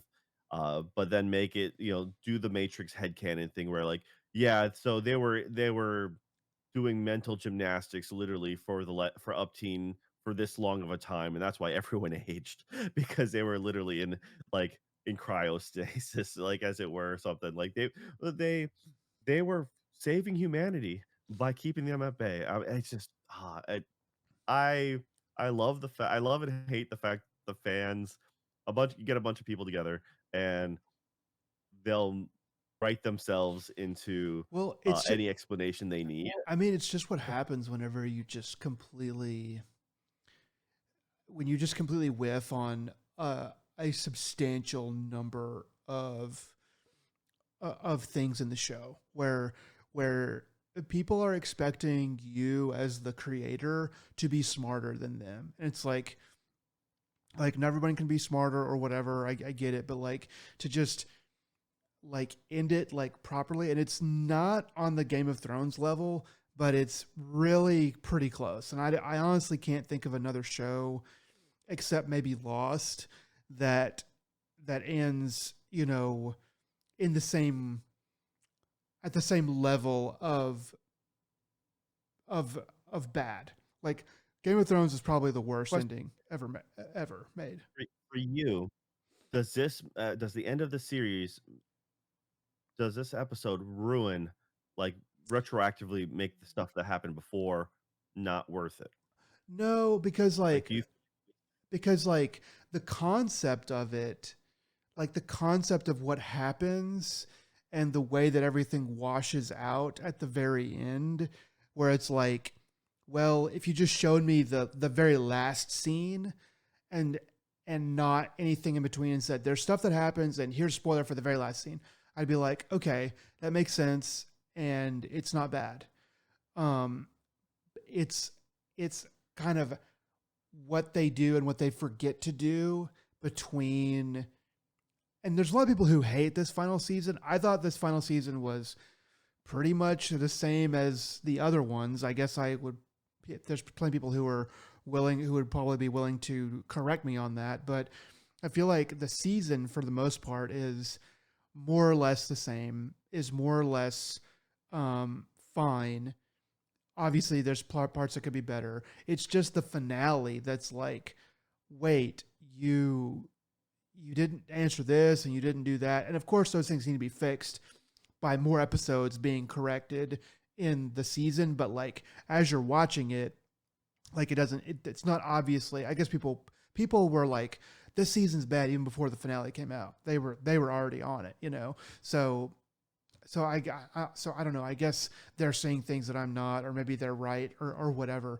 But to answer your question, like the way Game of Thrones ends, I'm not gonna go right into what that is just because spoilers. But like the way Game of Thrones ends, just retroactively ruins gigantic swaths of the show, if not at least a quarter, probably as much as half or more of the show. Just where you go back and you watch it again. Like if you were to go back and watch it, you just be like, oh my God, I hate this show so much, just because you know like how it ends.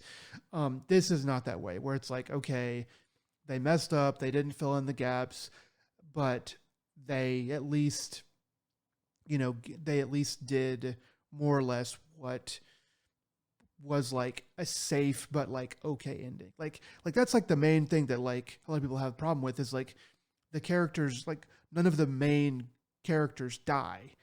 And the only reason why that's a problem is because there's no peril. There's no like it's like the end, and like none of them even get hit. Like nobody even gets like maybe mortally wounded. Like that's like the thing, is like there's never even any like doubt. It was just like they just steamrolled the bad guy. So there's that that they kind of took away the idea of like me being scared for these characters, you know? So that and there's a whole bunch of other stuff, but retroactively does Oh, it ruin the show? No, like I think that retroactively I did go back and watch like some of season 1, some of season 2, and I was like, "Dang, I forgot how good this show kind of used to be." I will say one more thing, just because we're now on Stranger Things. I watched a video that a guy put out right after season 4 came out, and the name of the video was "Why Season 5 of Stranger Things Probably Won't Be Very Good." And it turns out that he was right, at least as far as we know so far. But the reason that he said that it wouldn't be very good is that basically with Stranger Things, what they're trying to do is with Stranger Things season 1, they were they had a bunch of pieces and instructions on how to make a car. And so they made a car, and it was a good car, and it ran well. And then season 2 was with those same pieces and those same instructions, they now had to make a boat. And it's like they were able to do it, but it wasn't a very good boat. And then season 3, now they had like those same pieces, and now with like a few extra pieces, they had to make a plane, and so on and so forth. And I was like, okay, yeah, this guy is totally right. They're trying to make more of the more of a different thing than what the thing was in the beginning.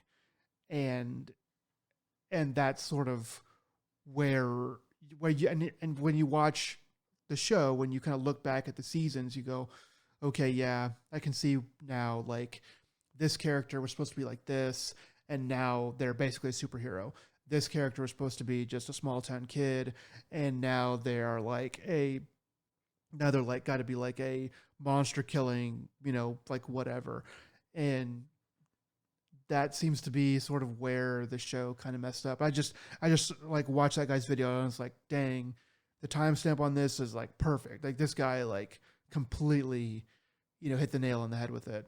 But anyway, yeah, because I, the from my takeaway was the highs weren't as high and as something like Game of Thrones. So the show is good. The early seasons were good, but they were nowhere near the highs of something of Game of Thrones. So therefore, when Game of Thrones whiffed it worse at the end than Stranger Things, it had a lot more to lose because it was already that revered. I mean, there's it kind of Game of Thrones kind of changed the scope of shows as they went forward. Like to go more edgy, to go more raw. I mean, the red wedding bit. Like people, it was the water cooler moments. No one really cared about talking after season one. No one really talked about Stranger Things really as a whole. Like, you mentioned a little bit, but that you didn't have that engagement. Um, and as far as like dropping the ball at the end, like How I Met Your Mother is my go-to, that's what everyone says. where Yeah, it was. That's the thing is that was a painful like last episode to the point where like it completely destroys the last season, just entirely, and it doesn't necessarily make it the rest of it worse, but it kinda does, and but you can kinda get away with retconning and being like, "Last season literally just does not exist." I will just if you just mm, stop, show anyone the series, stop at the last or the second to last season, boom, you're done, that's it, uh, enjoy your day. Enjoy the series, have it root forever, uh, like Rocky never loses. Um, was that Old Yeller lives happily ever after, never gets taken out back. I mean, it's kind of like that. You do that with How I Met Your Mother. Stop it before the last season, and you're golden. You can't necessarily do that with the other ones because then it just left leaves you hanging. And for I, me, I felt that I the best thing that came out of Stranger Things was the opening theme song. yeah. Season 1 was awesome as a whole, there was still some iffy, some parts, Yeah. but then noticeable drops in quality from season 2 to season 3, and that's why I couldn't like, we tried watching season 4 and just couldn't get into it, and we just stopped. Uh, and it was one of those things that, like, I wanted to like it, or I wanted to continue with it, but it felt like it was trying too hard to do something that it wasn't originally. So, and your boat analogy, plane analogy, that thing that you're talking about, Yeah. that makes sense. Yeah. It does. Uh, but like I said, I can see why people think the last season. I think you have a higher tolerance, or you're more forgiving for live action. Shows and movies, you have the ability to compartmentalize and be like, okay, it's popcorn time, you know. Mm-hmm. So that's the way I feel like, for me, it's just like I get annoyed when I see glaring holes, and then they continue to bother me because I can't unsee it, and it I can't move beyond that. And so that's why, like, the Harry Potter movies, Mm-hmm. like, especially since I didn't read the books until Azkaban so after I saw Azkaban, and then I read then the books. Yeah, I think the last book came out after that or something, but I started going through the books anyways and lead to the last book coming out. And then when they changed directors for the upteenth time, and then they start using, like, all the dark wizards start using force powers, like, turning into, and Voldemort turns into smoke and stuff like that. That was like final book level magic, and it's just like, okay, so you're just throwing everything out the window. You had the Dementors, now you're making them look completely different. You're just kind of retconning yourself as you're playing fast and loose for the spectacle, but not for the quality. And I just and then I forget at one point I forget which book it was, but they blow a hole through the room of requirement, which completely doesn't make sense. And I was just like, all right, this is just it's just BS. It's just it doesn't work. It doesn't matter. And so then I immediately just backed away from the series. I'm like, yeah, there's well, so that's I kind of look at it as that. It's just like, yeah, it's the rule of cool, but there was nothing cool about the way they handled that in a lot of ways. And it was just disappointing. And I couldn't move beyond that. And that's why I started nitpicking and started losing interest in Stranger Things. Um, Still love that theme song. Game of Thrones. Still love that theme song. Yeah, It's I think that what a lot of so when you have a show like Game of Thrones, when you have a show like Stranger Things, that is basically like the biggest thing since like the biggest thing going on right now. You know, when you have that show, the temptation is to end it like special, and I think that's the wrong thing to do. The right thing to do is just to end it the way that you're obviously supposed to end it. Have a few deaths, have the bad guy be hard to kill, and that's it. But when you're like Game of Thrones, like you could tell that those guys were just done with that show. They'd been working on it for like 12 years or however long it took to do those 8 seasons. It took forever. They were just completely tired of writing it. They were completely done with it, and they just wanted to move on. Like they were already talking about, like you could just tell in those final interviews, like in the final season, that they basically like hated it. That having to work on it for so long, they were just against it, you know. And so they ended it that way. They ended it as like by basically kind of ruining it. Well, the Duffer Brothers kind of went the other way, where they were kind of you can tell they were just scared. They were just scared to end Stranger Things the way that they like at all, and so they did it in the most like uh, you know pull punchy kind of way where nobody dies and everybody like goes home happily ever after, and they have all kinds of like they have all kinds of holes and errors in it, and things that it's like I just I kind of can't believe that there were not more people in the room. I think it probably just ended up with being like groupthink, but that there were not more people in the room who were like, where are the Demogorgons? Where is this? Where is that? There needed to be somebody. There needs to be like with something like that, there's always got to be a bad guy. Like on the set, there has to be a bad guy. Someone that's going to be like, "Hey, this is stupid. We should fix this." And everybody can hate them, and that's fine. But somebody has to say it. On every team, there has to be a bad guy. It's just one of like the rules of life. Like you'll hear it in sports a lot. Like where if the coach is not the bad guy, then like the quarterback's got to be the bad guy. Then like someone has to be the bad guy, and there clearly wasn't that on that show. All right. Well, yeah. Let's hopefully this is done and dusted, and we don't have to bring this up again because I don't care about Stranger Things anymore. All right. So, so yeah, next news topic. All right, I'm the I'll bad run. guy now. I'll run through these last ones because this podcast is getting a little bit long. Um, PlayStation patents AI assist feature that can take over the game if you get stuck. I guess you probably have to elect for it to do that, but I thought that was sort of um, weird and funny and dystopian where I mean we're already watching like streamers play our games. Like why not watch an AI just play the game for us? You know that yeah. The only positive I can even glean from this is if it's something, it's either an accessibility feature or it's just something that like you can't do. Like I had a friend who loved Portal, but at one point got stuck in the original Portal, and they just weren't mouse and keyboard people, and they couldn't move fast enough to kind of. They knew how the puzzle was solved. Like you Mm, got to do that and that, but they just couldn't like reflex it fast enough. And they're like, "Yep, so that's the end of the game for me." Like they're like, "I tried for half an hour, I'm done." And they just their motor skills, they're just not built that way. And I'm like, "All right, that's fine." And I can see that being uh a boon.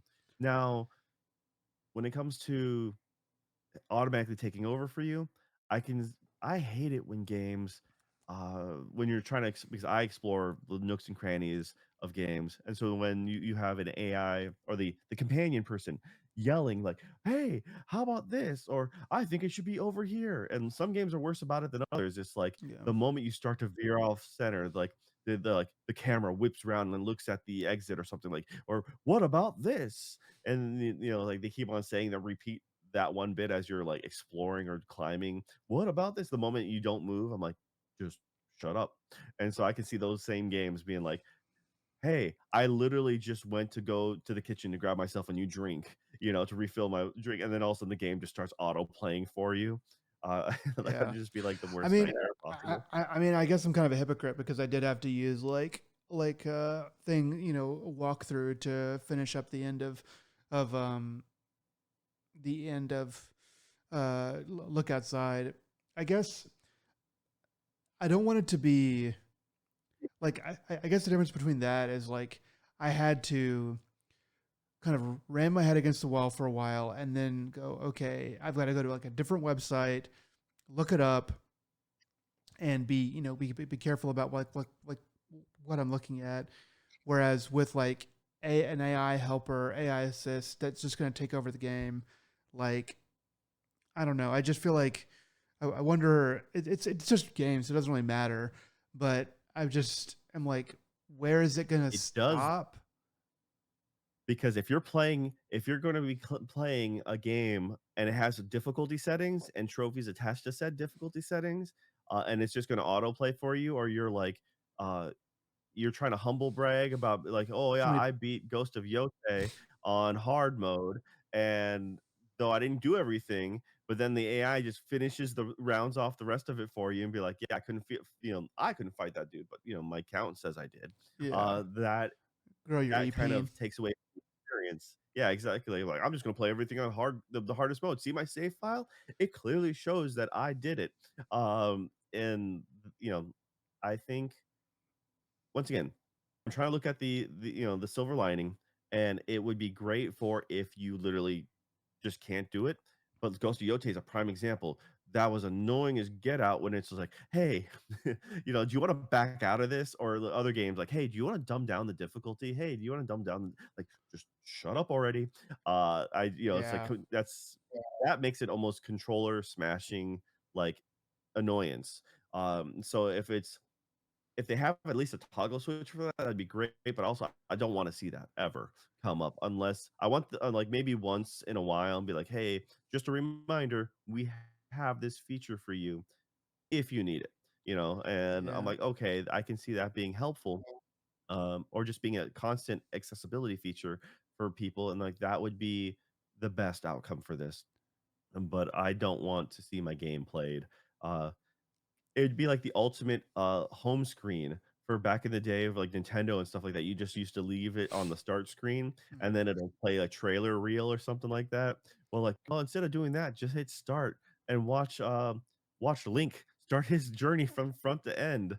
You know, like, I just have it Yeah. playing on the background as I I'm mean, doing the it's just household something that chores. doesn't sit right with me with it taking over. It's like you okay, so it's a puzzle game and you looked up the answer and stuff like that. It's like, yeah, you looked it up, but like you still have to do it, you know. And if even it's just a puzzle game where looking it up is doing it, you know, it's still like you have to move the character, you have to put two and two together.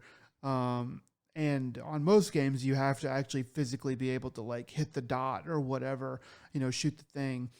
Um, I just something about it taking over completely is a little bit is a little bit more than I would like. I think that there's probably going to be a middle ground here where it's like here's a ghost of you doing the thing so you can show so it can show you how you're supposed to jump the platforms or it's like hey Sony AI what is the next thing I'm supposed to do and then it goes the next thing you're supposed to do is blah blah blah and you can find it over here blah blah blah it's like oh, okay but you know you should I don't know there's just I just feel like that like what's the point of games is to have fun so it's not the end of the world, but I'm just like, I could see how this could get really icky for a while before it's corrected, and I just don't want to have to live through the icky times. Yeah, I feel that it does take away, but once again, I'm just trying to look at the positive of just if it's just mostly being, hey, if I have a hard time with or if I'm a casual gamer and this is really difficult, or hey, I'm playing a Souls-like game and I really just cannot get past this particular boss. Yeah. It's like, but I want to experience the rest of the game. I don't wanna just watch someone else play it, like the whole game. I just need to get past this part. I can that's the only real thing I can see. Like, okay, I see there being a use case for this. Mhm. Um, but as a whole, I also don't like it. But then again, I'm also kind It of anti-AI on a lot of fronts. it just So that's sits just my bias it going just through. sits weird, you know, for those of us who grew up with Super Nintendos and stuff like that, where it's like, get good, bro. Sorry, you suck. You know, it's like I don't know what to tell you. Like that's just kind of how we grew up, and things times are just changing. You know. You were never meant to make it to the end of like, Ghosts and Ghouls or whatever, it's Yeah. like you're like only those who were kind of,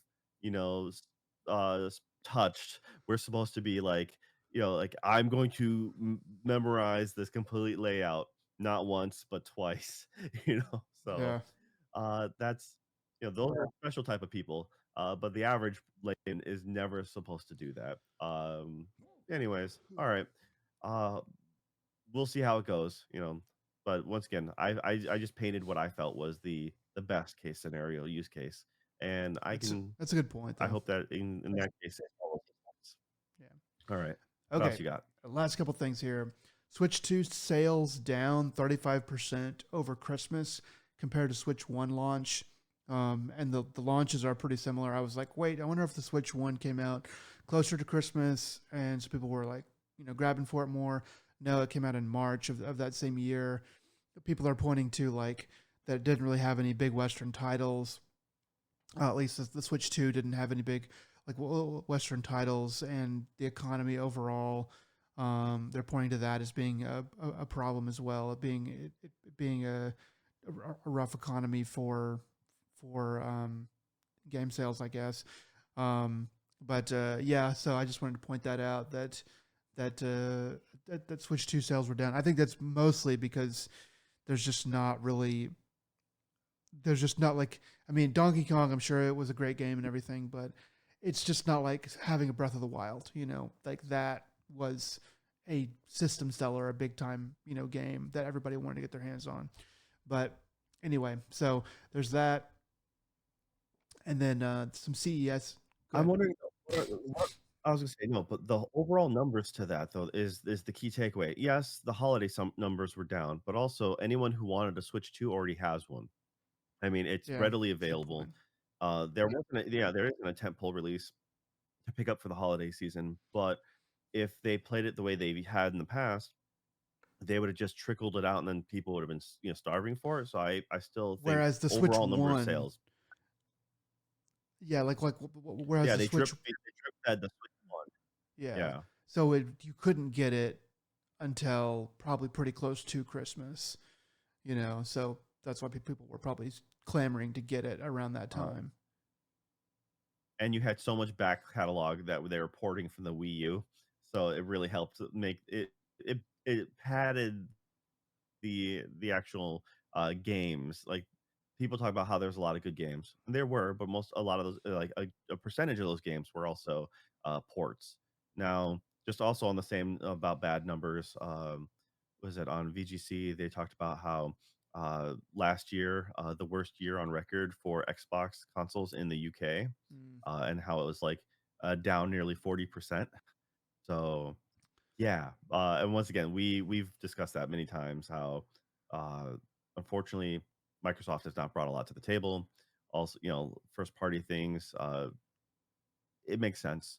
Uh, Increasing prices all around, and yeah, there's just a lot of bad decisions being made. Some of it, not necessarily in their control, but a lot of it, I think, for one of the biggest companies in the world, they can afford to to subsidize a little bit, help out the consumers, but Yeah, whatever. I think we just don't know how. I think we just don't know what game Xbox is actually playing with all of us because they are definitely marching to the beat of a different drum. Like it's like they're we keep saying their console sales are so far down. It's like yeah they are, but I don't think that they care. It's like well why don't they care?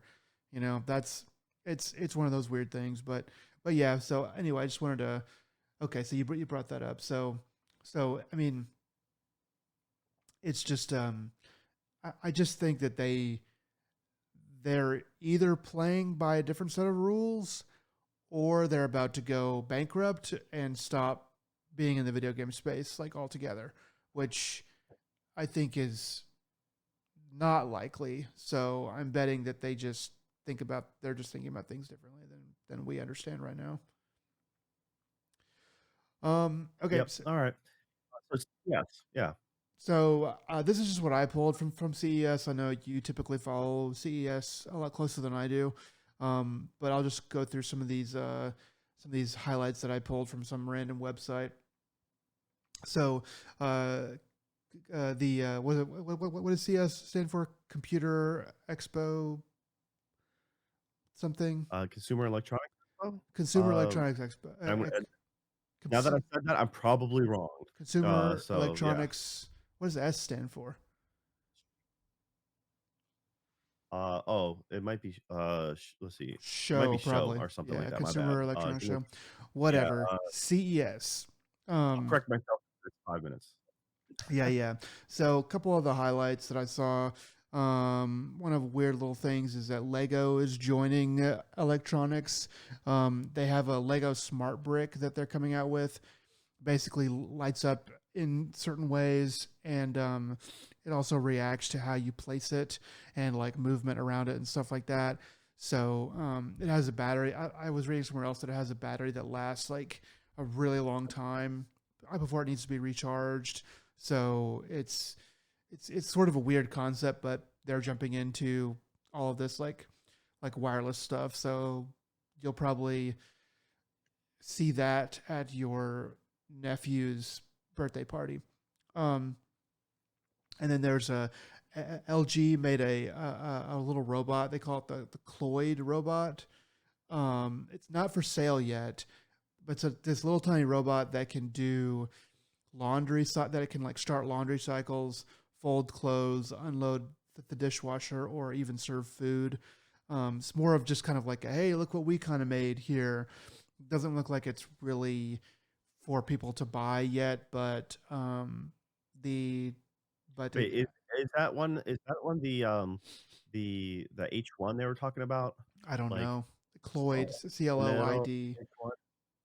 Okay, because there's another robot that was mentioned that I didn't think it was LG, but it looked like it was like the evolution of Pepper, who Okay. was the old robot that they had in Japan for like entering kiosks and stuff like that. They had them in some schools. But there is another thin, like I don't know, 4 foot tall robot that's going for like 10 grand or something. So the image that I saw was it holding a stack of laundry as well. So I Yeah. don't think I saw the Cloyd robot then. Yeah. All right. It's weird, but I thought that was kind of interesting. And then I really should have followed more on what Nvidia did. I heard they had like a keynote or whatever and stuff like that, but so I don't know if I got everything, but basically two of the things one they have I think I misspelled this. Um but I think there's a one thing they put out is as Alpha Mayo. It's a group of open source reasoning models designed to help autonomous vehicles handle difficult driving scenarios. So it's like reasoning for like self driving cars. And then another thing that from NVIDIA is that their Vera Rubin GPU architecture supercomputer is now in production. So I remember hearing about this, and I think these two things kind of made their stock jump a little bit. Um, and then, so I didn't really hear anything else about it, but I also didn't really go looking for like a whole bunch. Um, AMD is Yeah, all, I'm kind of interested with the AI stuff, so it's just like the more and more they talk about AI, I know it's in our impending doom, inevitable yeah. future, but as like, yeah. Yeah, so AMD had something similar where they basically have this very threatening um, ad that says AI is in everything or like AI is everywhere or something like that. They don't mean it to be threatening; they mean it to be like useful, I guess. But it just kind of comes off as sort of a foreboding. But they have. I watched some stuff on what they were showing from Gamers Nexus or something, and basically it's not as good as maybe it could have been. It kind of goes above my head, but anyway, so they were there doing a keynote as well. And then this other little thing I saw, which I don't completely understand, but basically micro RGB TVs are coming out. They're very expensive right now, but they seem to be sort of coming along as maybe the next thing. So the contrast in them is not as good as like OLED TVs, but they can be brighter, so they can literally burn your retinas out. I'm just joking, but they can be brighter and they can be more color accurate. And the reason that they can do that is because whereas OLED uses like white light behind the pixels, um, these RGB TVs, the literal lights themselves that are inside it are red, green, and blue. So they are able to do so they're able to be more color perfect. Like right now, the TVs are like I saw a bunch of different prices. I saw some really expensive prices. I think one was like $30,000, but there might have been smaller ones that were around the $3,000 to $5,000 range or something like that. But I imagine that they're going to marry this with OLED at some point somehow and give us the best of both worlds. So anyway, that's all to say. Micro RGB TVs are probably the next. It seems like they're going to be like the next thing in TVs to me, but I could be wrong.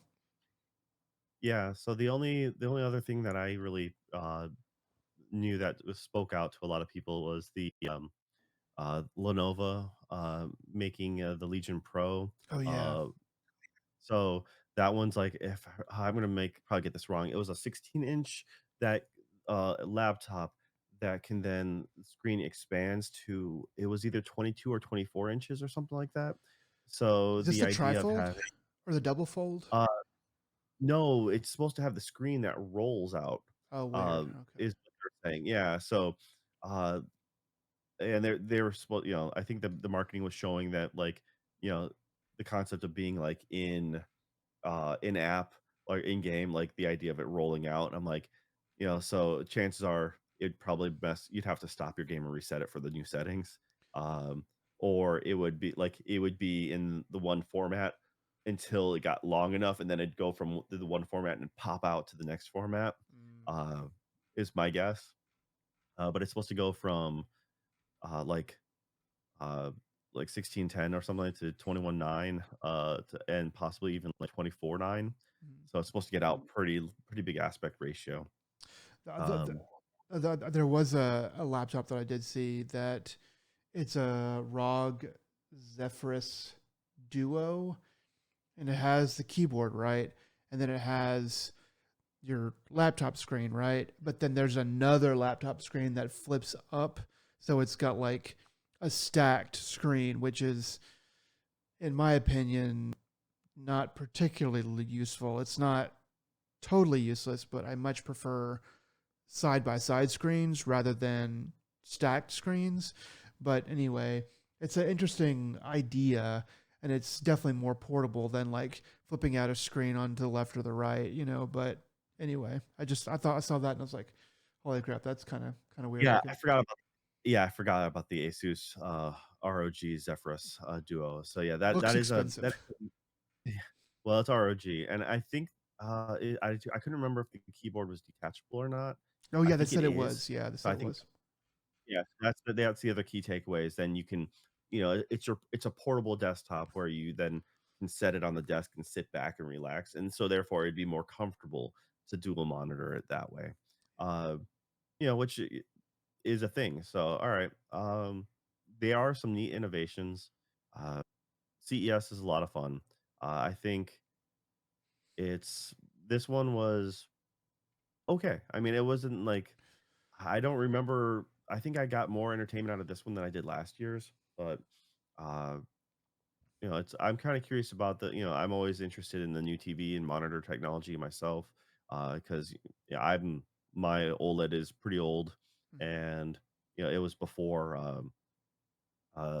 before VSync was in the Samsungs, Mm. so that's why I was like, all right, eventually I will upgrade when I need to, but right now my consoles don't necessarily utilize or like it's not worth it.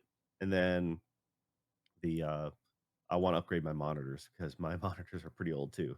So Yeah, me I'm like, too. yeah, I'm hopeful. I'm hoping for a 32-inch, the scope of 32-inch OLEDs monitors being better. And Mm. yeah, all right. Well, guys, that has been it for the news. If you made it this far, we appreciate it. Yeah, this has been ADP, episode 159. Nick, what are some words of wisdom you have for the people out there today? Um, Make sure that if you drop a Jolly Rancher out of your mouth onto the dirt, that you just throw it away, because there's no amount of 5 second rule or washing it off that's ever going to make it right again. All right. All right. Yeah, learn from Nick's mistakes. All right, guys. uh, once again, this has been ADP. Until next time, y'all take it easy. Bye.